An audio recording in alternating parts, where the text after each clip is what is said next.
Hi guys, सबसे पहले आप ये एंजॉय करिए और इसको देख के आप समझ ही गए होंगे कि मैं किस सिटी में हूँ वियतनाम की, क्या दिखाने वाली हूँ आज व्लॉग में आपको।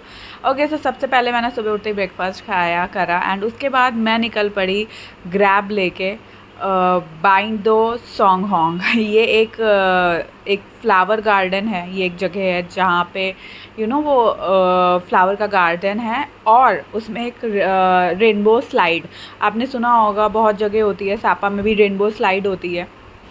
वो स्लाइड बनी है रेनबो कलर की, सारे कलर हैं उसमें, तो वो स्लाइड है बेसिकली।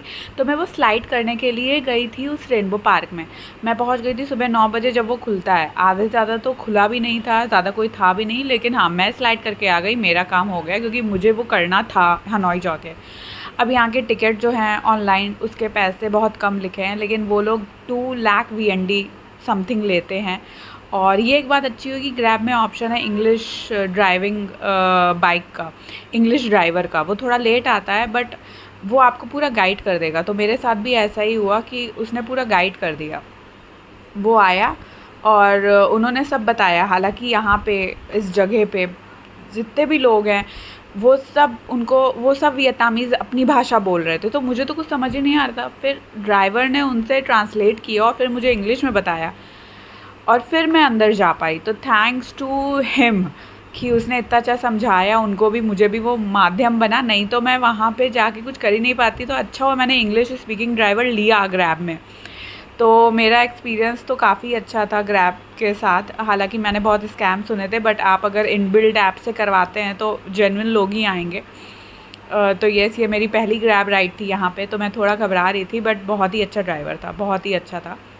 एंड यहाँ के लोग को, जहाँ मैं गई थी वहाँ के लोगों को तो एकदम ही इंग्लिश हिंदी नहीं आती, तो कुछ समझ ही नहीं पा रहे थे। लौटते समय मेरे साथ, यहाँ से लौटते समय, ये पार्क अच्छा है लेकिन खुला नहीं था, इतने लोग नहीं थे, इसलिए ऐसा लग रहा है अंजर बंजर। तो मेरा तो काम हो गया रेनबो स्लाइड करके।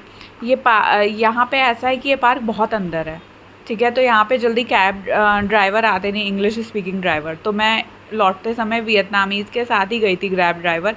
वो भी अपनी बाइक लेके नहीं आया था, बाइक अलग लेके आया था। तो मैं तो बहुत ज़्यादा डर गई थी कि यार ये क्या बात हुई। लेकिन फिर जब मैंने उसके फ़ोन पे फ़ोन किया तो लिटरली वही सेम फ़ोन यही था। तो उसने मुझे गूगल ट्रांसलेट करके बताया भी, बहुत सब लिखने की कोशिश भी की कि अरे मैं, वो शायद कॉलेज स्टूडेंट था, दूसरी बाइक लेके आया है। उसने बहुत कुछ बताया, जेन्युइनली दिखाया, तब मैं बैठी, क्योंकि यहाँ पे ऐसे बैठने वाला नहीं है किसी के भी साथ, क्योंकि यहाँ पे ग्रैब के बहुत स्कैम होते हैं। आपने सुना भी होगा, स्पेशली हनोई और हो चिन मिन में। तो लोग यही प्रेफर करते हैं कि आप ग्रैब ड्राइवर का जो नंबर प्लेट है देख के बैठिए, और ग्रैब ड्राइवर का नंबर प्लेट जब अलग होता है तो दिमाग हट जाता है।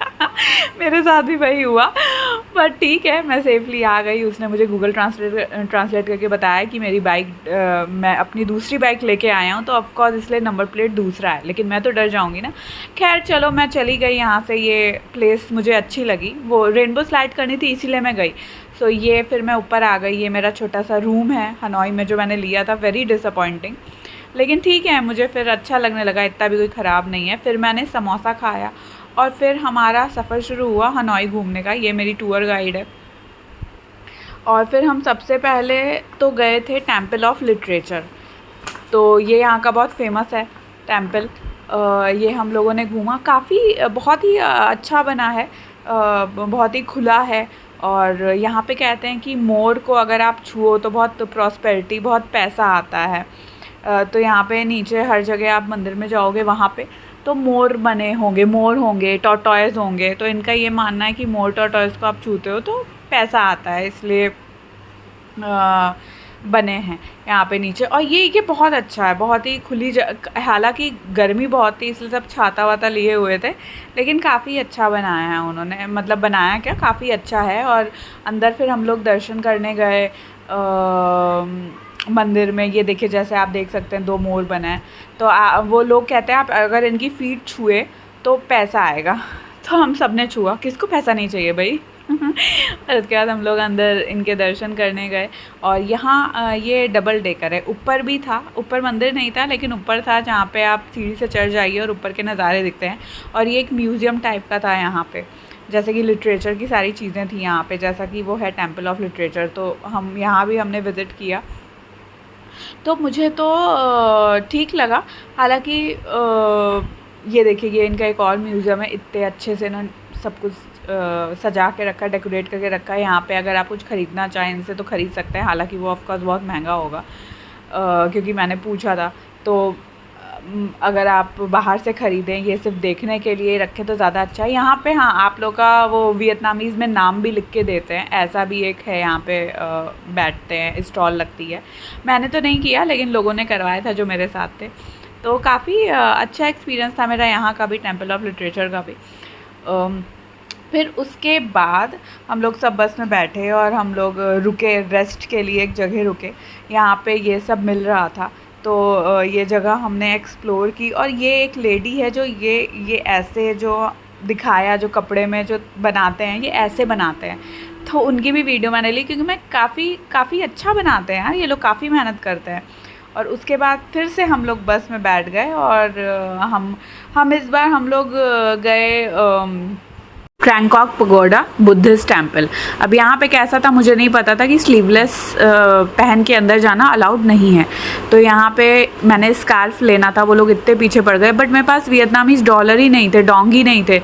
तो मैं क्या करूँ, तो उन्होंने रेंट पे मुझे दिया। मतलब मेरे पास इतने थे कि आप रेंट पे ले लो, तो मेरा काम चल गया, नहीं तो मैं अंदर जा ही नहीं सकती थी। तो मैंने रेंट पे ले लिया, और अच्छा हुआ, मुझे वो स्कार्फ चाहिए भी नहीं था। तो अच्छा हुआ मेरे पास डोंग नहीं थे, तो मैंने रेंट पे लिया और फिर दे दिया। तो स्कार्फ पहन के गई थी। यहाँ पे स्लीवलेस अलाउड नहीं है। ये बहुत ही अच्छा बना हुआ है। ये देखिए, ये मैंने रेंट पे लिया था और फिर मैंने लौटते समय दे दिया उन लोगों को जहाँ से मैंने लिया था। ये बाहर ही लिया था मैंने। और ये काफ़ी शांत जगह, काफ़ी अच्छा है। टेम्पल अंदर बना है, तो हम लोगों ने वहाँ दर्शन किए। अंदर बुद्धा जी हैं, और बाहर भी ये काफ़ी अच्छा बना है। ये टेम्पल मुझे काफ़ी अच्छा लगा। और यहाँ पे और भी भगवान हैं, उनके भी जितने और भी बुद्धा जी के अलावा भी और जो भी भगवान को लोग मानते हैं वो भी बना हुआ है, बट मेन तो यहाँ पे बुद्धा जी ही हैं। और ये देखिए, मछलियाँ तैर रही हैं। ये काफ़ी अच्छी जगह है।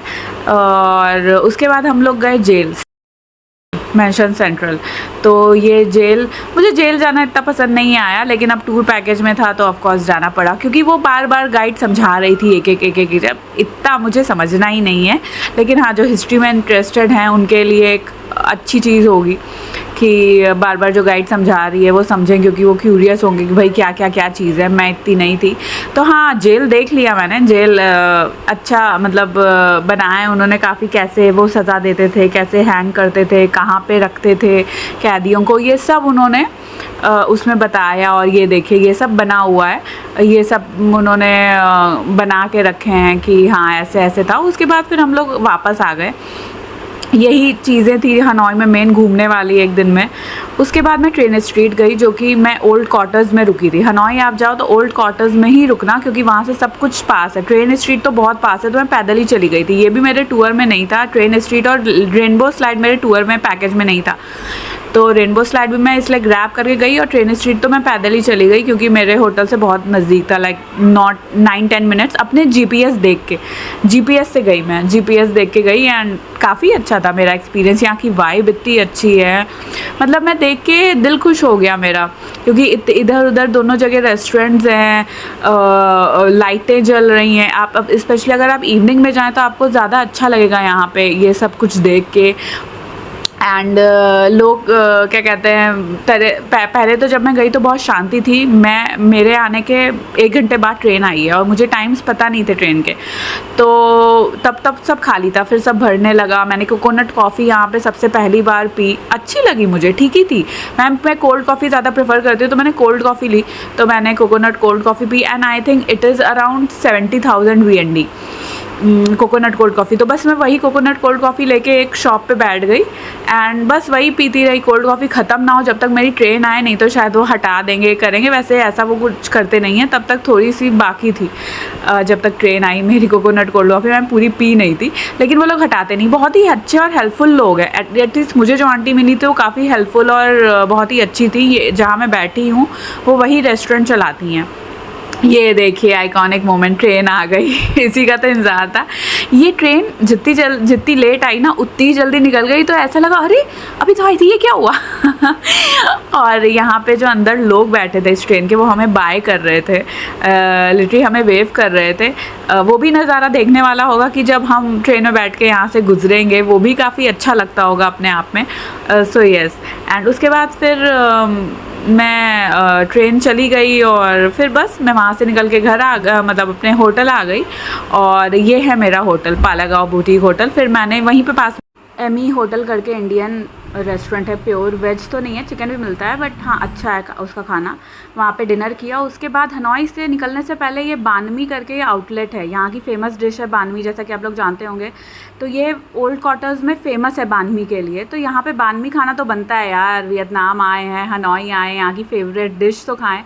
काफ़ी अच्छी थी, लेकिन मैंने वेज मांगा तब भी उसमें अंडा पड़ा था, बट मैं नॉन वेजिटेरियन तो चल गया, बट बहुत अच्छी थी। आप भी जब हनाई जाइएगा तो बानमी खाना मत भूलना। Do like, comment, share and subscribe, and do share your feedback. Thank you, मिलते हैं नेक्स्ट व्लॉग में।